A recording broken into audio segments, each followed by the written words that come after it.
Hey, what's going on? Welcome to Built for the Stage podcast. This is Joe Roscoe, founder and host of Built for the Stage, Broadway's #1 fitness platform. If you're watching us on YouTube, welcome to my humble abode, my bedroom here in London at the moment. If you are listening on another podcast network, thanks so much. If you haven't subscribed yet, if you haven't shared it with your friends, any of those things, we'd love it. We'd appreciate it. Please share the word.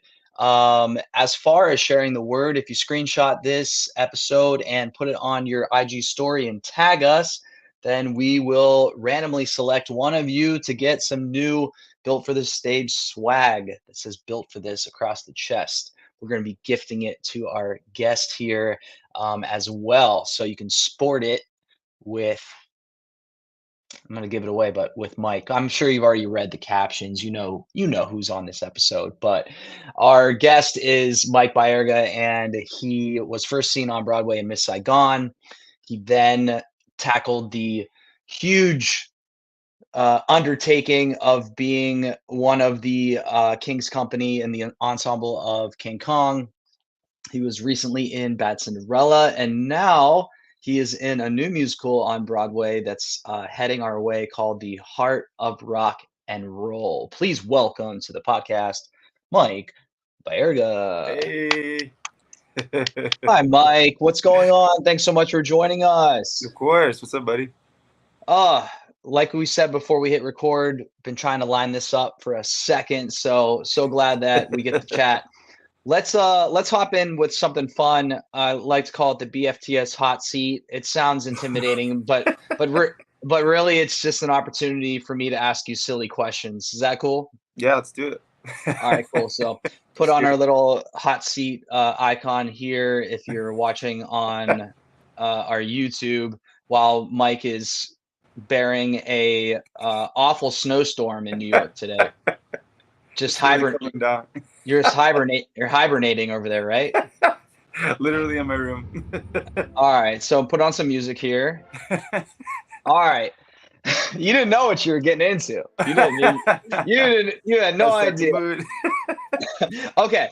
So, first question, cake or pie? Oh, cake for sure. Cake, chocolate, 1,000%. Okay, chocolate cake. Got it.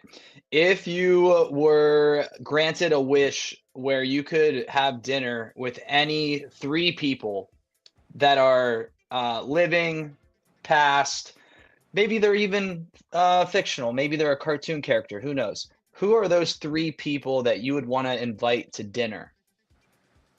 Ariana Grande, Beyonce, Cheetah Rivera. Boom. Bing, bang, boom. You've been thinking about this for years.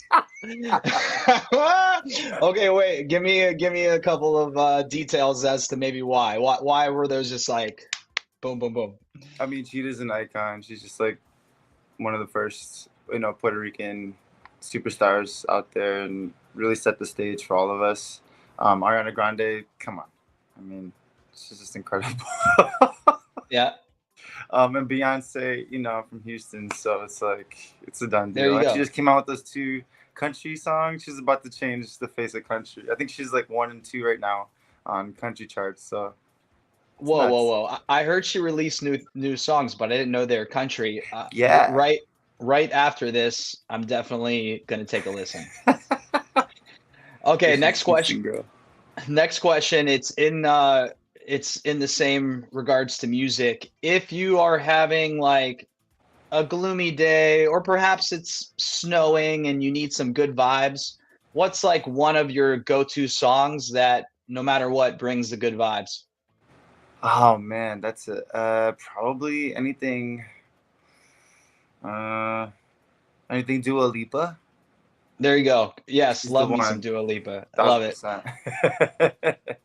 Reminder to all our listeners, we're looking for someone to go 20 episodes back and listen to each guest's answer to that question and create a Spotify playlist for 2 months of free coaching. So if you are listening to this, get you a Dua Lipa song from Mike, and then track back to 19 episodes and see some other answers. Okay, if you had a time machine and you could go to any place and any time to experience whatever you want, past, present, future, where are you gonna go? 1000% disco era, New York City in the 70s. I missed my time for sure. That's like Got totally me. are you gonna have like one of those high-heeled boots and the Oh, a like platform shoe for sure. And yeah, yes, the huge collar, all that yep. stuff? And I probably have a Puerto Rican throw, out to like Yeah. here, and like my dad pretty much before he lost all his hair. We we need a revival of Saturday Night Fever for you. Mm-hmm. That's what we need. Yep, it's coming. It's coming. Don't worry. If you were an animal, what reincarnated onto this earth, which animal would you be? Oh man, reincarnated, huh? Yeah, Oh, you're no something that longer. flies. Something that flies like a hawk, or maybe like a praying mantis, because they're like, sleek and Yeah, big. yeah, yeah. Yeah. Okay. Last question. Okay. If you were if you weren't involved in the arts at all, you can't be a choreographer, a director, a casting agent, an actor. No arts. What would you be doing in life? I'll probably just do it. I was my OG job. I'd be an architect, for sure. Oh, amazing. What were we cooking up in the Oh, architecture field? I was like almost. I was like a year out from getting my license before in undergrad. Before I just like dropped everything and just started studying dance. I was like Okay. 21. It was kind of crazy. Okay. It's a Okay. little Like, pivot. were you looking to dabble in like commercial, like Residential. residential? Yeah, Residential. for Got it. Got sure. it. Okay. Nice. All right. You're off the Mhm. BFTS hot seat. Felt the Easy as pressure. that. Look at you. You're like, I'm just gonna have this casual chat, and then all of a sudden there's music playing and some guy saying there's a hot seat. Okay. So as I slated in our intro, your first show on the B-Way was Miss Saigon. I want to just talk about how the red carpet was rolled out for you, and you just automatically got your Broadway debut super easy. Like it was the easiest thing Yeah, in your life, it right? was so easy, Uh, 1000%. all right, cool. So all jokes aside, the reason I like to ask our guests about this road to a debut, it could track back as long as you might like it to be. What was that like, the ups and downs, or specifically maybe the process of the auditions, or maybe before that audition you were like gonna hang it up and go back to architect? Who knows? I don't know. What's the story of when you broke into Broadway? It was like, I don't know, it's maybe 10 or 13 years of like, because I went to grad school and then for dance at NYU, and then I started auditioning. And it maybe took like 10 or 13 years, like to really audition, do some regional work. Because I had no, I'm an open book. So I really had no acting training, no singing training. So it was just a matter of, I was like a gymnast too. So like that was a great um, attribute that I can bring to anything. But I had like a little, you know, dance training from Houston, and then I came to New York and kind of really got pushed into everything during grad school and different intensives, and then I don't know, maybe 10 or 13 years of auditioning, doing regional work, working my way up. I was doing a summer stock in Utah, uh, and it was before like the pandemic or anything like that. We didn't have any Zoom, auditions. It was very unheard of. It was like, if you're not here in the city, you're not gonna get it. So I sent in, I don't know, countless tapes, Yeah, yeah, yeah. DVDs. No, I sent in I don't know how many audition tapes for Saigon, because I was swinging, and it was such a special track for Saigon. It was somebody that can be ambiguous, to do American tracks and Asian descent tracks, and then also do the tumbling tracks, because there's like a big tumble track. So to get that, and the range of voice had to be so diverse too. So it was a lot. It was a lot of, Yeah. they really put me through the ringer for that one. I mean, I'm talking like 10 good auditions, 10, 11 auditions. Wow. It was crazy. Each time you got called back for another, Were We you just like like, when I is it was like, when's this gonna end? When is this I gonna? know I think I was working with my music director at the time, Michael Hopewell. He was amazing, out of Tuacahn, and he was just, we kind of called it like Saigon Sundays, and every Sunday we knew casting was gonna come back with something else. So like, can you sing this? Can you do this in a tenor? Can you do this in a higher key? Can you dance this track? Can you do this? Can you show us the tumbling again? It's like by the end of the process, it was just like, well, I mean, it's just a matter. I don't know. Who knows? And I think I got the offer when I was like driving and had to pull over and like caved over and started crying. It was freaking nuts. There we go. Okay, so let's dive into that. So you're driving, you get the call, and you have to pull over because you're overwhelmed with, I actually got this. Yeah, I think I like threw my glasses out the truck. I was like, "Hi, yeah!" I mean, after like Yeah. 13 auditions, you're like, "Come on!" And I was driving through the mountains. It was beautiful. It was kind of a scene from a movie, because like in the Right. middle of like St. George, Utah, it's like where they kind of film a lot of car commercials. Actually, you just Yeah, see I all bet. these like red canyons, and it was a nice scene. Yeah. Okay, nice. Chuck the glasses out the truck, huh? Yeah, they were cute too. Uh, Destroyed. Wait, what timestamp is that? 11. I gotta. That one's gotta. We gotta highlight that. That was hilarious. They were cute. They were cute ones too, he said. Okay, so all right, so let's fast forward. You jump into King Kong. How long after being in Miss Saigon was King Kong for you? Well, I did during King Kong. I did I was doing double duty with which is nuts because I was covering, I don't know, maybe 30 tracks. It Mm, was crazy, and it was amazing. It was my first time doing anything that big, and so that was a lot of responsibility, and it was fun. It was a great cast and with a lot of support. But I was doing that all all night, and Moulin Rouge lab during the day, so I was like barely sleeping. It was crazy, but I was so fulfilled. And then Moulin Rouge had a little bit of a year, between the lab and its Broadway out of town tryouts. So King Kong came along, and that audition was another one. It was like super amazing and intense. I mean, we did countless dance calls. We did a yoga call, a partnering call. Um, we had never we're the called two highs. We have to like climb on top of each other and stand on each other's shoulders. It was part of the audition. And I just remember like Casey Garvin and Javon, they were like standing on top of each other, and they're both gigantic, and they're like six right. foot four each. So like together they're like 16 feet tall, and they're just like walking around the room, and everyone's like, "What?" It was fucking. Right. I mean, it was crazy. No, it's okay. It's okay. Let it loose. Let it loose. Uh, okay. So once you get into the rehearsal process, how did you, how were you able to rehearse the puppet with it being so large? Did you have to wait basically until you got into the theater? Like, how did you It was actually? that was a very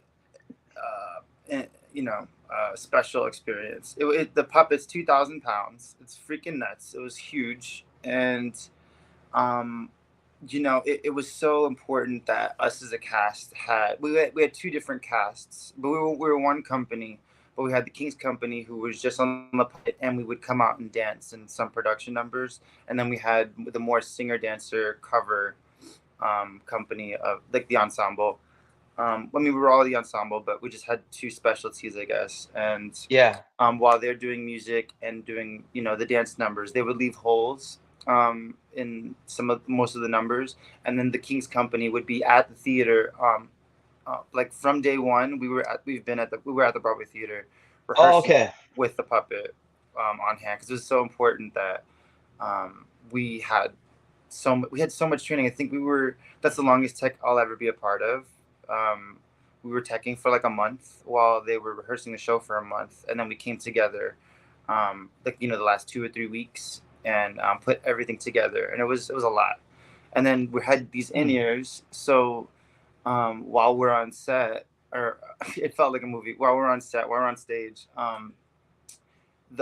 we had the Voodoos, which is like 4 or 5 amazing technicians in the back of the house who controlled the facial features Hmm. and the shoulder heights, and they would coordinate with us. It was almost like a football play where like they'd be like, what was like meerkats go, and we have to like know exactly what each cue or number meant, and Yeah, do the movement. So each light cue, each movement of the shoulder, all these things we were all in sync with in our ears. And we kind of had to just know, like a football play.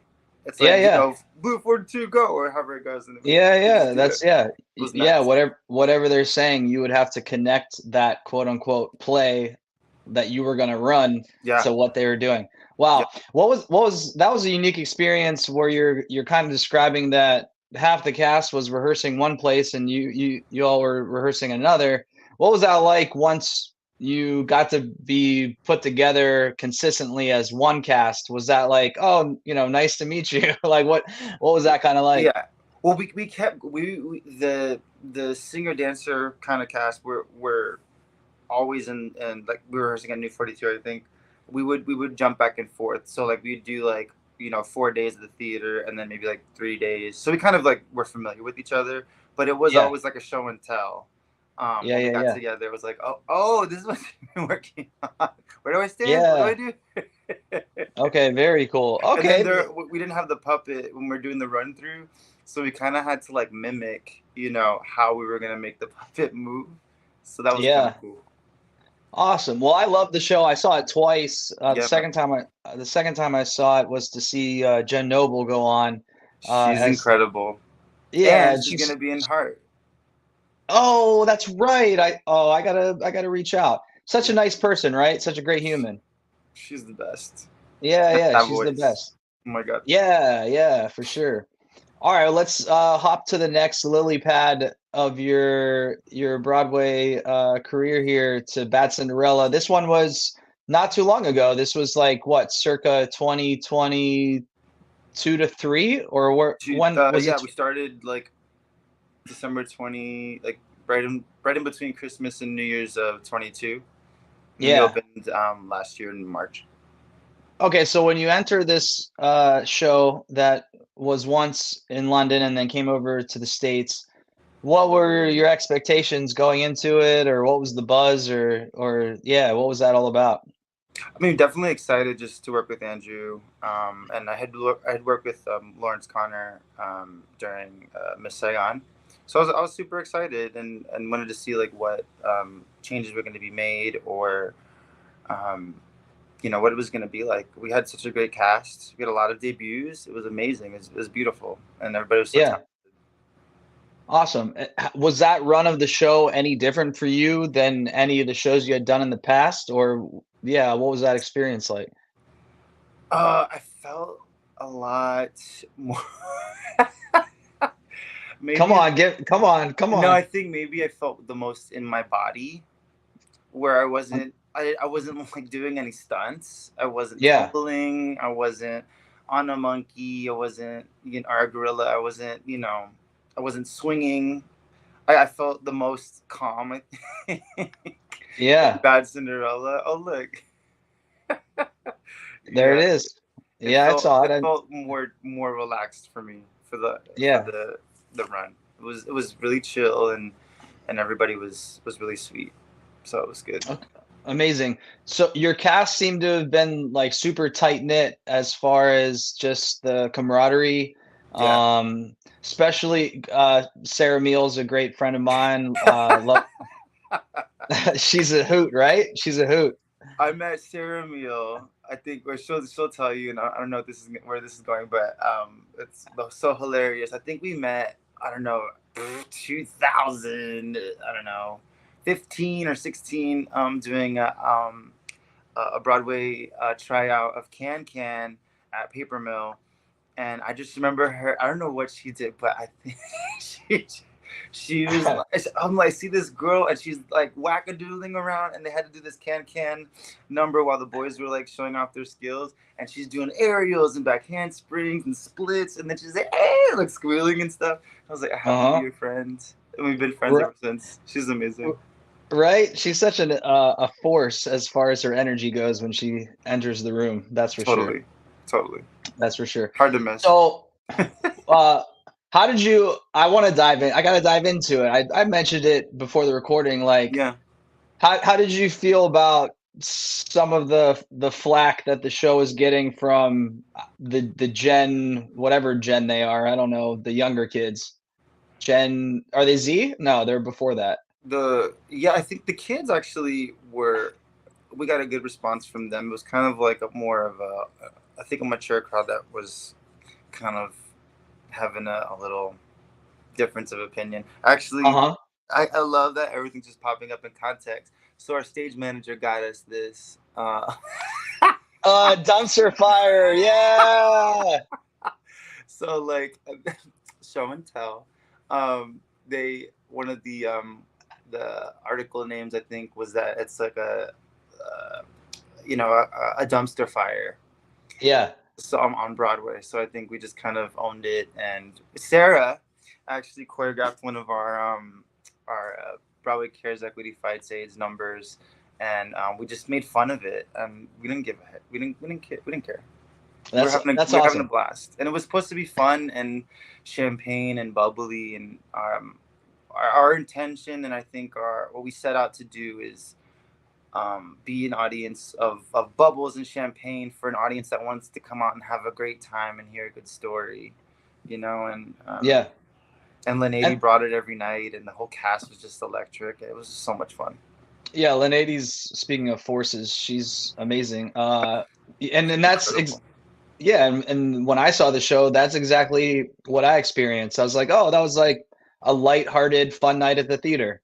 Yeah, yeah. What was it Hamlet? No, but was it supposed to be? No, you know? Right, right. But I just wanted to bring it up just for like as a coach and having so many client stories that's so much more than just fitness that talk about struggles of how can I keep moving forward when I feel like so much is against me. So it sounds like for y'all, your your cast connection again, to use the word camaraderie was important. That y'all just owned it and said we love what we're doing and we're going to keep doing it. Absolutely. And I think even with Kong too, um, there's always there's always going to be an opinion, right? Of like, is it going to be a hit?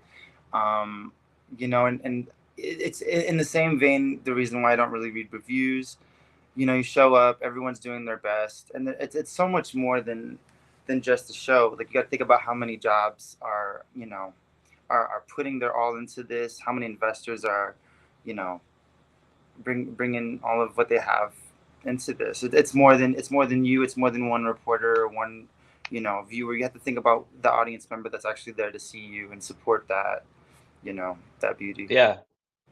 Okay, so all right, so let's hop on to our last lily pad with the show that you're working on now, The Heart of Rock and Roll, about Yeah. Huey Lewis. Yeah, woo, Huey Lewis in the news. For anyone that is like struggling keeping up with the 14 new Broadway shows that are going to be releasing Next this season's nuts.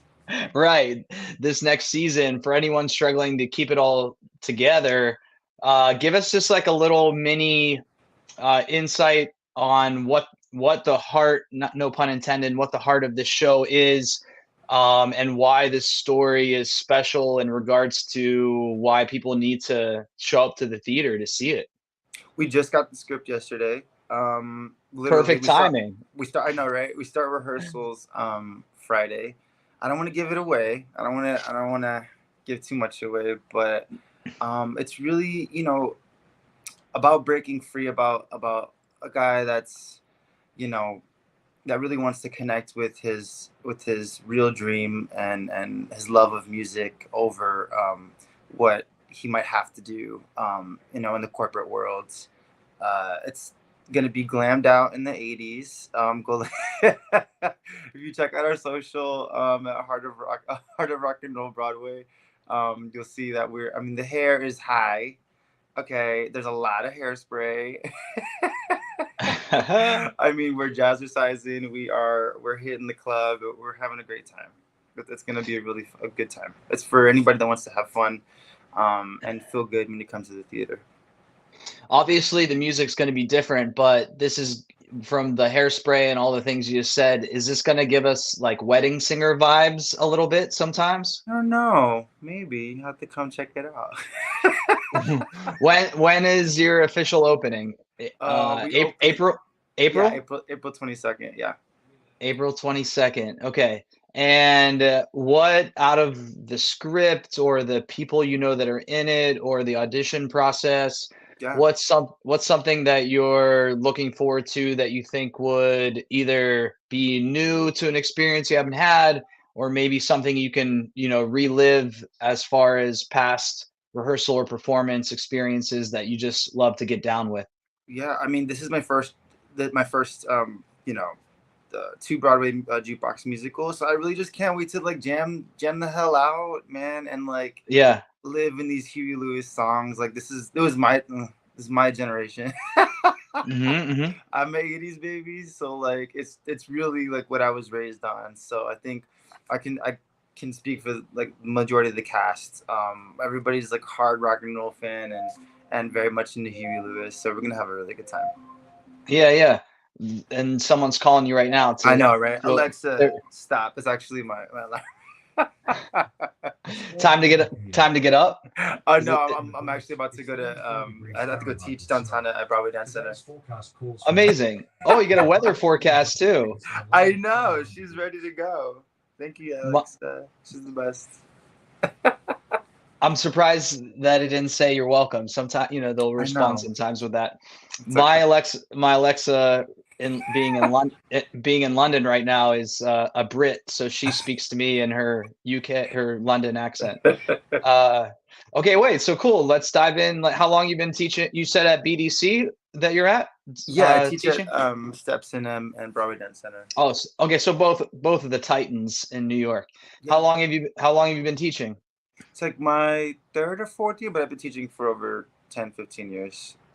So But how did you refine your skills, or how did you like step into teaching? What because in performance in sports, what you could be a good performer, a good athlete, but it doesn't mean you're a good teacher or a good coach.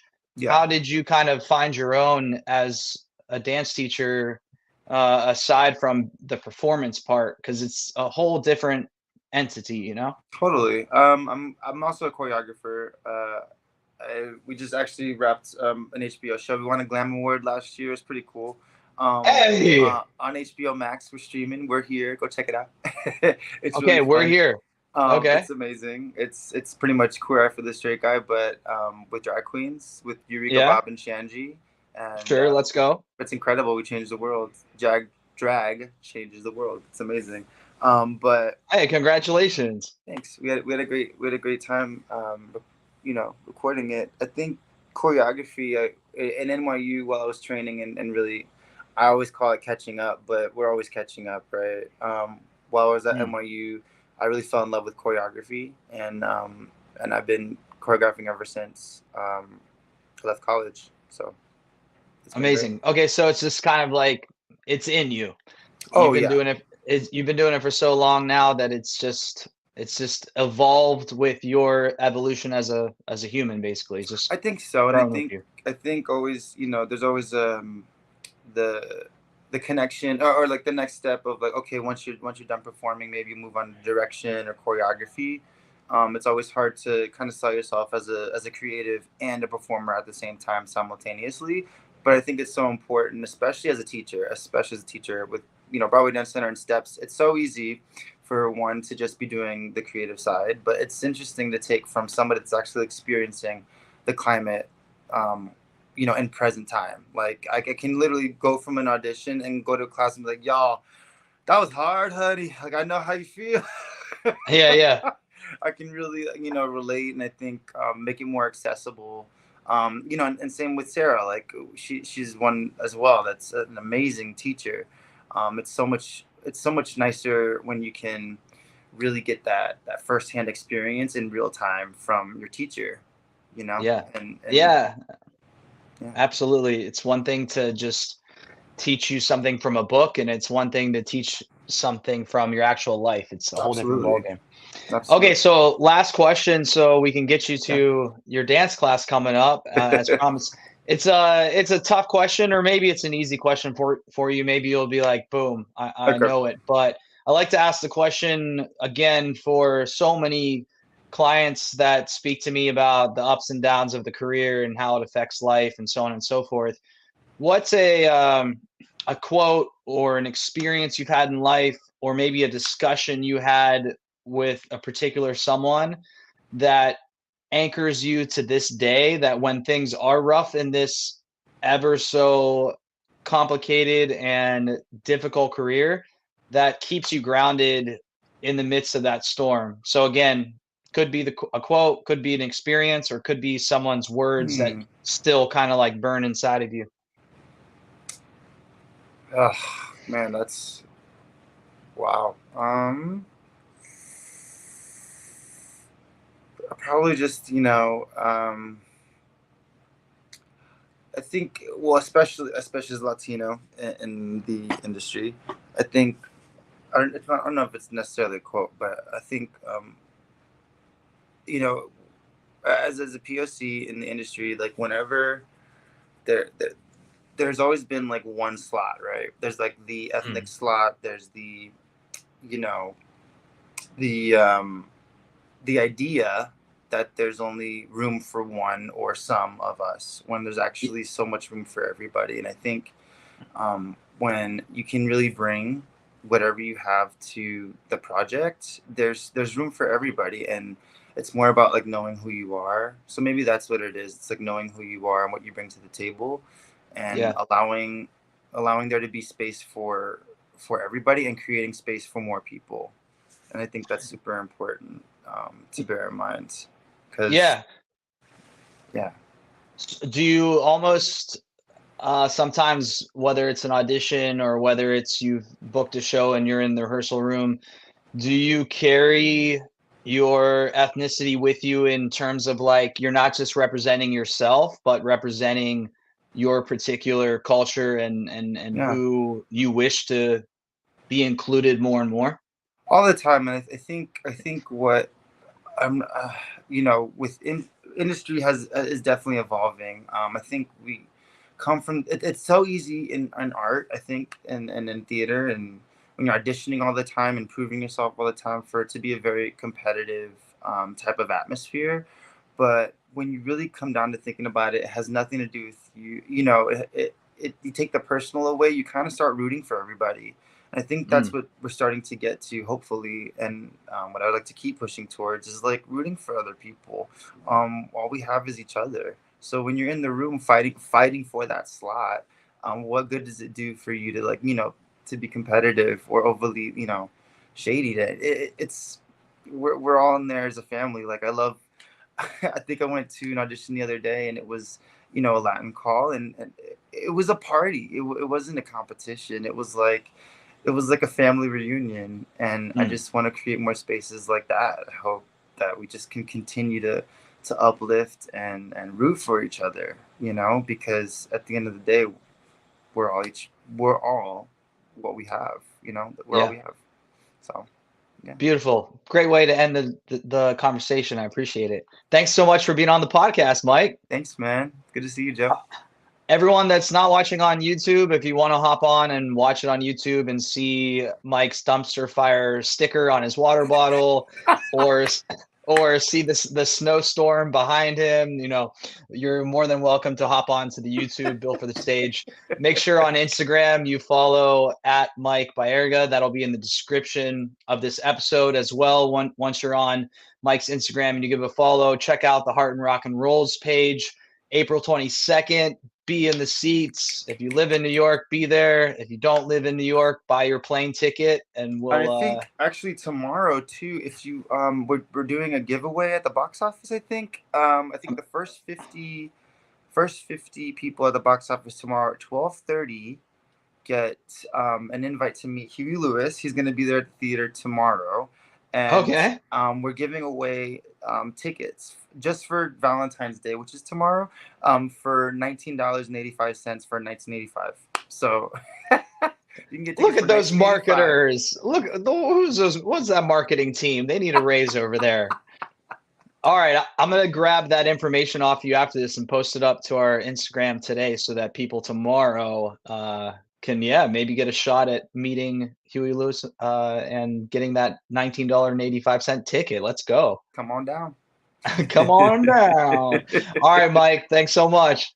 Good to see you, buddy. Later. All right, Mike Baerga. I'm Joe Roscoe from Built for the Stage. Don't forget, if you want to try the free trial, go to builtforthestage.com. Give Mike a follow. Give us a follow if you haven't. Built for the Stage. Until the next one, actors or athletes, train like one. Later.